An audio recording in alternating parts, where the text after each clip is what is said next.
নমস্কাৰ, মই ঝৰ্ণা শৰ্মা দীপ চৌধুৰী। আজি আপোনালোকৰ সন্মুখত পাঠ কৰিবলৈ লৈছোঁ প্ৰসিদ্ধ ঔপন্যাসিক সন্তোষ কুমাৰ কৰ্মকাৰৰ এখনি জনপ্ৰিয় উপন্যাস চিলিকন ভেলীত এখোজৰ 40 নম্বৰ খণ্ড। প্ৰগ্ৰেমিঙৰ প্ৰব্লেম এটা ফেচ কৰি আছিলোঁ। মোৰ কাষৰ ডেস্কত বহা ভেংকটক মাতিলোঁ, সি ছল্ভ কৰিব নোৱাৰিলে। তাৰপিছত হেল্প বিচাৰি আমাৰ ছিনিয়ৰ লংকেশ আয়াৰক লগ ধৰিবলৈ গৈছিলোঁ। তেওঁৰ লগত আধা ঘণ্টা বহাৰ পিছতহে প্ৰব্লেমটো ছল্ভ হ'ল। কোৱা, তোমাৰ খবৰ কোৱা? এনেয়ে খবৰ ভালেই, মাতটো সৰুকৈ গায়ত্ৰীয়ে ক'লে। ৰুমমেট বনানী মুখাৰ্জী কোঅপাৰেটিভ। বাইদেউৰ নিচিনাকৈ তেওঁ মোৰ কেয়াৰ লয়, গাইড কৰে, কিন্তু মাজে মাজে এবচেণ্ট মাইণ্ডেড হৈ পৰে, মুড অফ কৰি বহি থাকে। নিশ্চয় তেওঁৰ কোনো ছেটবেক আছে। মই সোধা নাই। তোমাৰ অফিচ? ঠিকেই চলিছে। অফিচত আমাৰ অসমৰ অনামিকা হাজৰিকা মোৰ ট্ৰেইনাৰ। মানুহগৰাকীয়ে আনৰ কথা শুনাতকৈ নিজে কৈ ভাল পায়। নন ষ্টপ কথা কোৱাৰ বাবে মাজে সময়ে বৰ হওঁ যদিও মোক ভালেই গাইড কৰিছে। এইবোৰ বাৰু হ'ব, তুমি যে মোৰ লগত এনেকুৱাখন কৰিছা, এইবোৰৰ আৰু কিমান দিনলৈকে চলিব? এনেকুৱাখন কৰিছোঁ মানে? তুমি মোৰ লগত নৰ্মেল ব্যৱহাৰ কৰা নাই। নৰ্মেল ব্যৱহাৰ? তোমাৰ লগত মই কি এবনৰ্মেল ব্যৱহাৰ কৰিছোঁ কোৱাচোন? নিশ্চয় ক'ম, কিন্তু ফোনত কোৱা সম্ভৱ নহয়। কিয়? সেইবোৰ ক'বলৈ সময় লাগিব। বেংগালুৰু এয়াৰপৰ্টৰ পৰা ওলাই আহি তোমাক দেখিয়েই মোৰ মনত কিছুমান ভয় সোমাইছিল। সেইবোৰ লৈ চিন্তা কৰাৰ বাবে নিশা টোপনি যাব নোৱাৰা হৈছোঁ। ইফালে মই ইয়ালৈ অহা 16 দিন হ'ল। প্ৰথম সপ্তাহটো ছেটেলড হওঁতেই পাৰ হৈ গ'ল। যোৱা দেওবাৰে তোমাৰ লগত ভালকৈ কথা বতৰা হ'ম বুলি ভাবিছিলোঁ। তোমাৰ সময় নহ'ল। যি কি নহওক, অহা শনিদেও তোমালোকৰ ছুটিৰ দিন, কিন্তু শনিবাৰ বেংকৰ ছুটি নাথাকে। ছুটি নাথাকিলেও দুপৰীয়া 2 বজাত বেংক বন্ধ হয়। তুমি 2 বজাত আমাৰ বেংকলৈ আহা। বেংকৰ পৰা ওলাই তোমাৰ লগত কোনোবা এখন ৰেষ্টুৰেণ্ট নাইবা পাৰ্কত বহি কথা পাতিম। সম্ভৱ নহয়। কিয়? এইটো শনিবাৰত মই অফিচত থাকিব লাগিব। শনিবাৰেও অফিচত থাকিব লাগিব? তাৰমানে তুমি ইণ্টেনশ্যনেলি মোক এভইড কৰিছা। মোলৈ তোমাৰ টান নাই। তুমি আৰু মোক ভাল নোপোৱা। ভাল নোপোৱাৰ বাবেই মোৰ বাবে তুমি সময় উলিয়াব নোৱাৰা। এইটোৱেই যদি হৈছে, আগতে কিয় নক'লা? মই বেংগালুৰুলৈ নাহিলোহেঁতেন। গায়ত্ৰীয়ে নিজকে চম্ভালিব নোৱাৰিলে। তাই কান্দিবলৈ ল'লে। সিফালৰ পৰা সন্দীপ নিমাত। মোবাইলত তাইৰ কান্দোন শুনি সন্দীপৰ বেয়া লাগিল। বুজনি দিয়াৰ সুৰত ক'লে, মানুহ, এতিয়া এইটো বয়সত তুমি এনেকৈ চেণ্টিমেণ্টেল হ'লে নহ'ব নহয়। মনত ৰাখিবা, বেংগালুৰু অসম নহয়। অসমৰ নিচিনা ইয়াত জীৱনটো লেহেমীয়া নহয়। ইমান ইম'শ্যন, ইমান চেণ্টিমেণ্ট লৈ ইয়াত চলিব নোৱাৰিবা। ইয়াত এই বেংগালুৰুৰ লাইফৰ লগত খোজ মিলাই চলিবলৈ হ'লে প্ৰেক্টিকেল হ'ব লাগিব। শুনিলে যদিও কোনো প্ৰতিক্ৰিয়া ব্যক্ত নকৰি টান মাতেৰে গায়ত্ৰীয়ে সুধিলে, শনিবাৰলৈ তুমি মোক লগ কৰিবলৈ আহিবানে? আহিম। কেতিয়াকৈ? শনিবাৰ 4 বজাৰ পৰা আমাৰ টিম উইকেণ্ড পাৰ্টি। পাৰ্টিত অন্ততঃ 2 ঘণ্টা সময় থাকিবই লাগিব। 6 বজাত পাৰ্টিৰ পৰা ওলাই তোমাৰ ফ্লেটলৈ আহোঁতে 6:45 বাজি যাব। তুমি মোলৈ ৱেইট কৰি থাকিবা। সময় দিয়াৰ পিছতো সময়ত আহিব নোৱাৰি সন্দীপে SMS কৰি আৰু 15 মিনিট সময় বিচাৰিলে। সেই অনুসৰি গায়ত্ৰী ফ্লেটৰ পৰা ওলাই লিফ্টেৰে তললৈ নামি গেটখনৰ ওচৰত ৰ'লগৈ। অনতি দূৰৈত সৰু ঘৰটোৰ কাষত কাঠৰ টেবুলৰ লগত ৰখা প্লাষ্টিকৰ চেয়াৰখনত ছিকিউৰিটিজন বহি আছে। আদহীয়া এই মানুহটোৱে অদ্ভুত দৃষ্টিৰে তাইৰ পিনে চায়। তেতিয়া তাৰ চকুৱে মুখে এনেকুৱা এক খং প্ৰকাশ পায়। অথচ তাইৰ ৰুমমেট বনানী মুখাৰ্জীৰ লগত মানুহটোৱে ভালকৈ কথা পাতে। 1.5 বছৰ আগৰে পৰা এই এপাৰ্টমেণ্টটোত থকা বনানীয়ে ইতিমধ্যে অলপ অস্ত্ৰপ কানাড়া ভাষা শিকিছে। এই মানুহটোৰ লগত তাই কানাড়াত কথা পাতিবলৈ চেষ্টা কৰে। খুব সম্ভৱ তাৰ বাবেই মানুহটোৱে বনানীৰ লগত ভালকৈ কথা পাতে। গায়ত্ৰীয়েও তাৰ লগত কথা পাতিবলৈ বিচাৰে। তাৰ লগত কথা বতৰা হ'লে স্থানীয় মানুহৰ সামাজিক অৰ্থনৈতিক অৱস্থা জানিবলৈ পাব। কিন্তু কেনেকৈ কথা বতৰা হৈ তাৰ লগত সহজ সম্পৰ্ক এটা গঢ়ি তুলিব তাই বুজি নাপায়। এতেকে গেটৰ আগত সন্দীপক দেখিবলৈ পাই তাই খৰখোজেৰে বাহিৰলৈ ওলাই আহিল। পলমকৈ হ'লেও সন্দীপ অহাৰ বাবে তাইৰ ভাল লাগিল। পিছে আজিৰ সাক্ষাৎটো সংঘাতপূৰ্ণ হ'ব।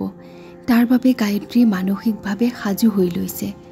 সংঘাত হ'লেও উপায় নাই। বহুদিন ধৰি বহু সংশয়, বহু অনিশ্চিততাৰে তাই কষ্ট পাই আছে। আজি কথাবোৰ স্পষ্টকৈ ক'ব লাগিব। স্পষ্টকৈ কৈ কিবা এটা হেস্তনেস্ত কৰিব লাগিব। মনত তেনেকুৱা এটা ভাৱ থাকিলেও আনকালৰ নিচিনা আন্তৰিকভাৱেই তাই সন্দীপৰ কাষত বহিলগৈ। কাষ চপাৰ লগে লগে তাই তাৰ মুখত সুৰাৰ গোন্ধ পালে। ড্ৰিংক কৰিলা? অকণো বিচলিত নহয় সন্দীপে ক'লে, অঁ কৰিলোঁ। তুমিও ড্ৰিংক কৰিবলৈ লৈছা? আমাৰ উইকেণ্ড পাৰ্টিবোৰত ড্ৰিংকছ থাকেই।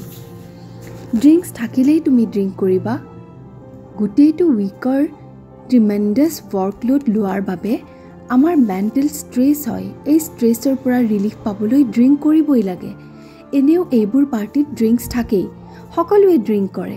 আচলতে ড্ৰিংক নকৰিলে আড্ডা নজমে। আড্ডা নজমিলে এনজয়মেণ্ট নহয়। কলিগসকল মেণ্টেলি ৰিলেক্স নহয়। গায়ত্ৰী গহীন হৈ পৰিল। ড্ৰিংক কৰাকটো তুমি ইমান ছিৰিয়াছলি লৈছা?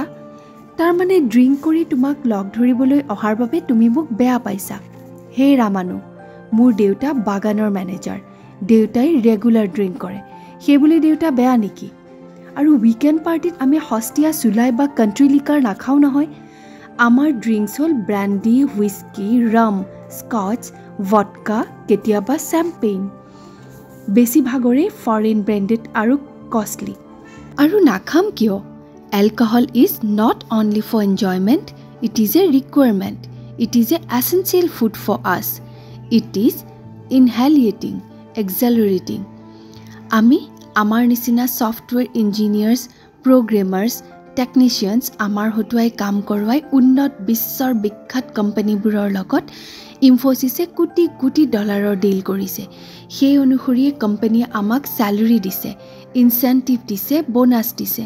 কোম্পানী দিয়া চেলাৰী, ইনচেণ্টিভ, বোনাছ দিয়াৰ বাবে আমি মডাৰ্ণ এমিনিটিজবোৰ উপভোগ কৰিব পাৰিছোঁ।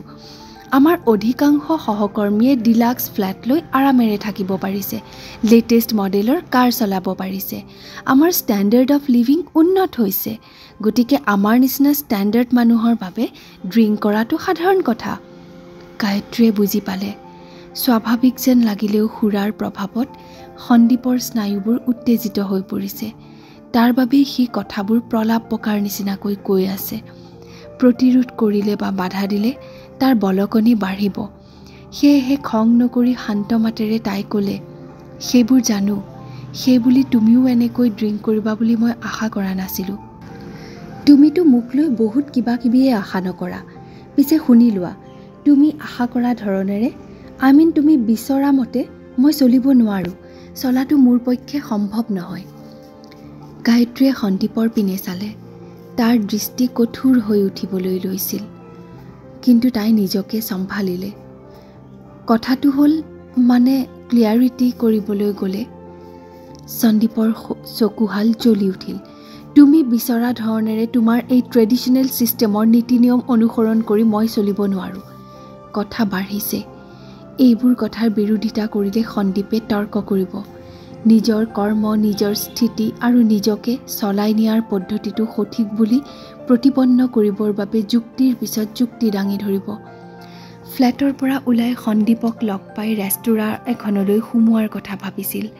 কিন্তু এতিয়া দেখিছে তৰ্ক বিতৰ্কৰে এক উত্তেজনাময় পৰিৱেশৰ সৃষ্টি হ'ব।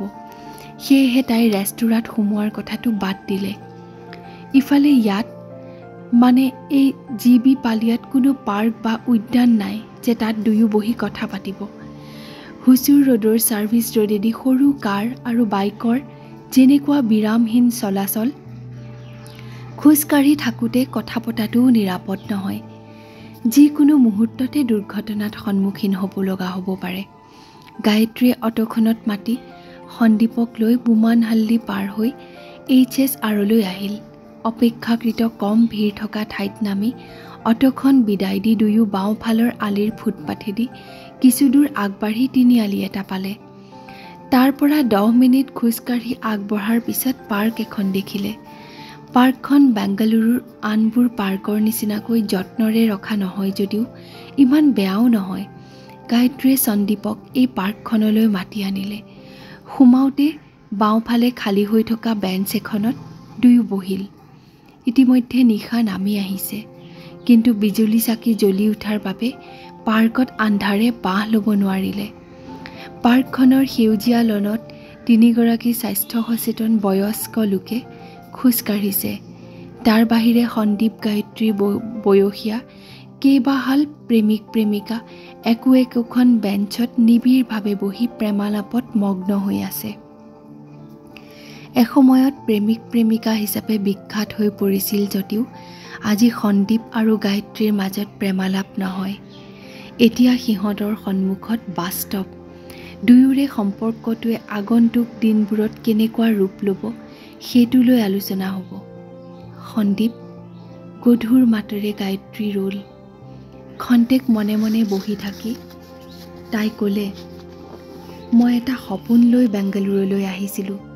তুমি ভালকৈ জানা, মোৰ এই সপোনটোৰ মূলতে তুমি। মই ভাবিছিলোঁ এই সপোনটো তোমাৰো, আৰু মই তোমাক যেনেকৈ ভাবোঁ তুমিও মোক তেনেকৈ ভাবা। সেয়েহে মোৰ মনত দৃঢ় বিশ্বাস আছিল, মই ইয়ালৈ অহাৰ লগে লগে ইমান বছৰ ধৰি দেখি থকা সেই সপোনটো সাকাৰ কৰাৰ বাবে তুমি চিনচিয়াৰলি চেষ্টা কৰিবা। কিন্তু ইয়ালৈ আহি তোমাক দেখি, তোমাৰ লগত কথা বতৰা হৈ মোৰ এনেকুৱা লাগিছে যেন এই সপোনটোৰ বিষয়ে তুমি উদাসীন। ঠিকেই কৈছা। ঠিকেই কৈছোঁ। 100% ঠিক কৈছা।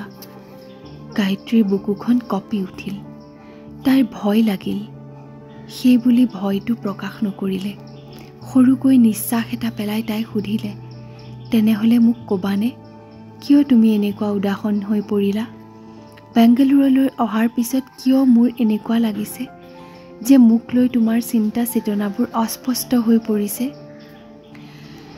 তোমাক লৈ মোৰ চিন্তা চেতনাবোৰ ঠিক অস্পষ্ট হৈ পৰাটো সঁচা নহয়, কিন্তু এইটো ঠিক যে মই তোমাক আগৰ নিচিনাকৈ নাভাবোঁ। কিয়? ভাবিব নোৱাৰোঁ। কিয় ভাবিব নোৱাৰা? মই কি অন্যায় কৰিলোঁ? সন্দীপ নিমাত। স্থিৰ দৃষ্টিৰে সন্দীপৰ পিনে খন্তেক চাই থাকি গায়ত্ৰীয়ে ক'লে, আগতে দেখোন মোক লৈ তোমাৰ চিন্তা চেতনা ভাৱ অনুভূতিবোৰ সকলো সময়ৰ বাবে তোমাৰ মনত মূৰ্ত হৈ আছিল।